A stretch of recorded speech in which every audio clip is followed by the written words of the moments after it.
লক্ষ্মীপুরে সাংবাদিককে হত্যার হুমকির প্রতিবাদে মানববন্ধন।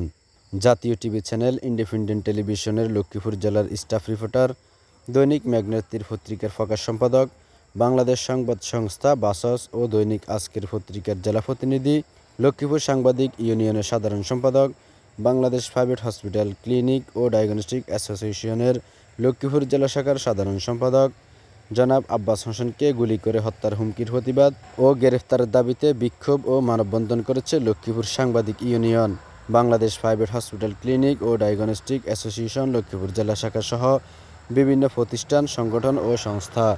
এ সময় বক্তারা বলেছেন, অতি দ্রুত হুমকিদাতাকে গ্রেফতার করে তাকে আইনের আওতায় আনতে হবে। সাংবাদিকদের নির্যাতন করে তাদের কলমকে রুদ্ধ করে রাখতে চায়।